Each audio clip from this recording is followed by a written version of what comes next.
वीतरागी परमहंस श्री सुखदेव जी ने उनके पिता श्री वेद व्यास जी के ब्रह्मचारी शिष्यों द्वारा गाए हुए श्रीमद् भागवत जी के कौन से श्लोकों से अपनी समाधि को तोड़ दिया और अपने पिता श्री वेद व्यास जी की ओर चल दिए।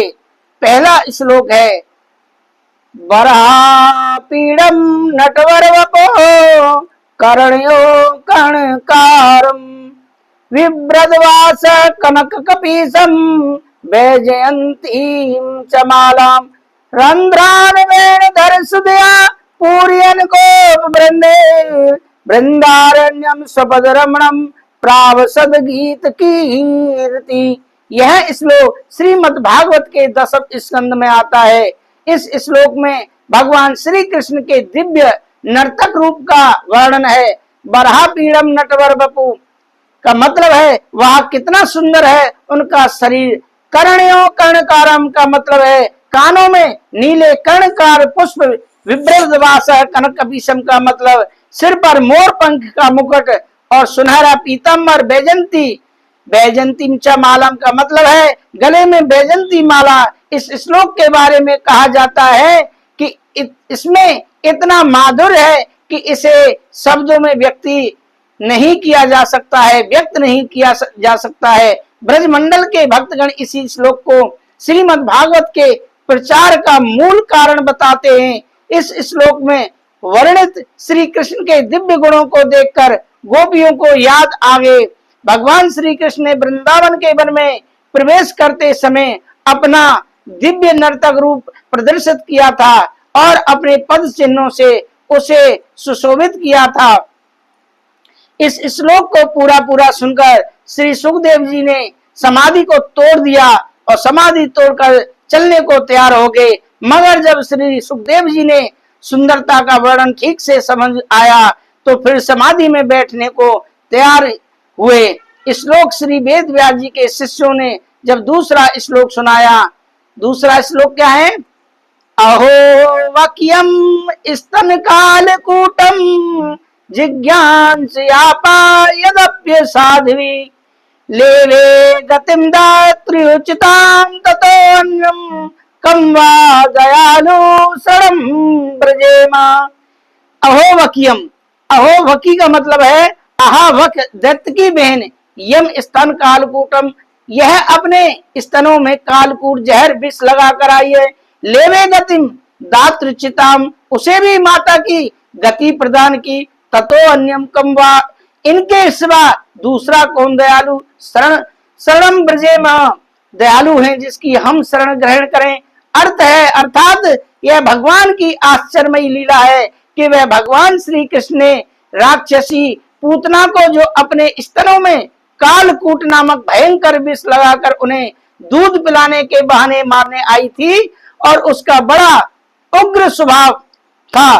छोटे छोटे बालकों को मारकर उनकी हत्या करके उनका रक्त पीना ऐसा क्रूर कर्म था उस राक्षसी पूतना का।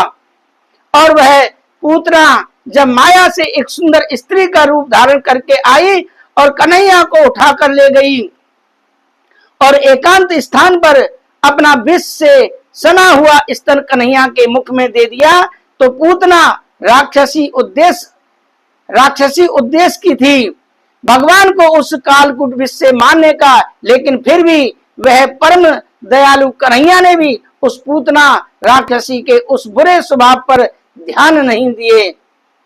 कितने दयालु हैं कृष्ण की। कृष्ण जी ने विचार किया कि इसने काम तो माता जैसा ही किया है, इसलिए इसको भी माता की गति देनी चाहिए। और जो मैया यशोदा को बाद में मिलनी थी वह दिव्य गति आज भगवान श्री कृष्ण ने पूतना को पहले ही प्रदान कर दी।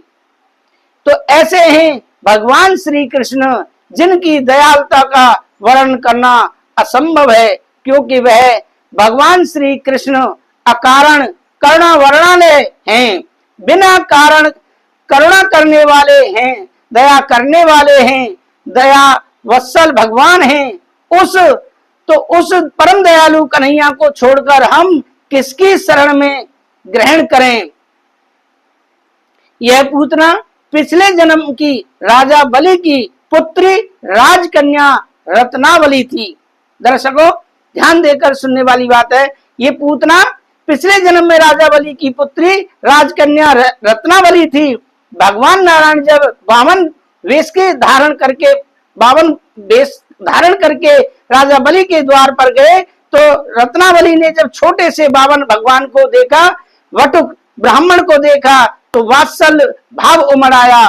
उन्होंने कहा, कितना सुंदर बच्चा है, कितना सुंदर बच्चा है। इस बालक को देखकर जी करता है ऐसा ही पुत्र मुझे प्राप्त हो जाए, जिससे मैं उस बालक को दुग्ध पान कराऊं। भगवान अंतर्यामी है, उन्होंने उसी क्षण आशीर्वाद दिया कि ऐसा ही होगा। समय आने पर जब वामन भगवान ने 3 भूमि पर तीनों लोग नाप लिए और राजा बलि को नाग पास में बांध करके पाताल में डाल दिए, तब रत्नावली को क्रोध आया। उसने कहा, अरे यह बालक छोटा है लेकिन बहुत खोटा है, इसे तो जहर दे देना चाहिए। तो भगवान ने रत्नावली की इस बात को भी स्वीकार किया। आज वही रत्नावली पूतना बनी। एक तरफ तो पहले वरदान जैसे उसको जिज्ञासा हुई कि मेरा ऐसा बच्चा हो, तो वो पूतना बनी और मां बन करके दूध पिलाती है, स्तनपान कराती है। और कालकूट भयंकर विष लगा हुआ था। परमपिता परमात्मा भगवान श्री शंकर आज उस पूतना राक्षसी को भी माता जी की गति प्रदान की। दूसरे श्लोक को सुनकर भगवान की ऐसी दयालुता सुनकर श्री वेद व्यास जी के शिष्यों के पीछे पीछे चल दिए। वेद व्यास जी के शिष्यों के पीछे पीछे चल दिए। कौन? सुखदेव मुनि चल दिए।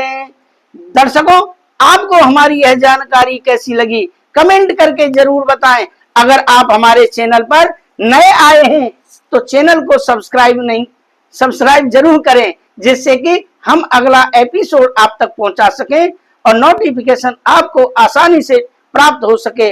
हम आगे अगली कथा में आपको वह दिव्य बातें बताने वाले हैं कि जो देवता हैं वो कितने कंजूस हैं, कि समुद्र मंथन के दौरान क्या मिला? अमृत मिला, लेकिन वो आज तक भी उतना की उतना भरा हुआ है उनके पास है कलश में, और आज तक थोड़ा भी खत्म नहीं हुआ है। तो देवता कितने कंजूस होते हैं, हम अगली कथा में अगले एपिसोड में आपको बताने वाले हैं। हमारे साथ जुड़े रहिए और चैनल को सब्सक्राइब करें। राधे राधे, जय श्री राधे।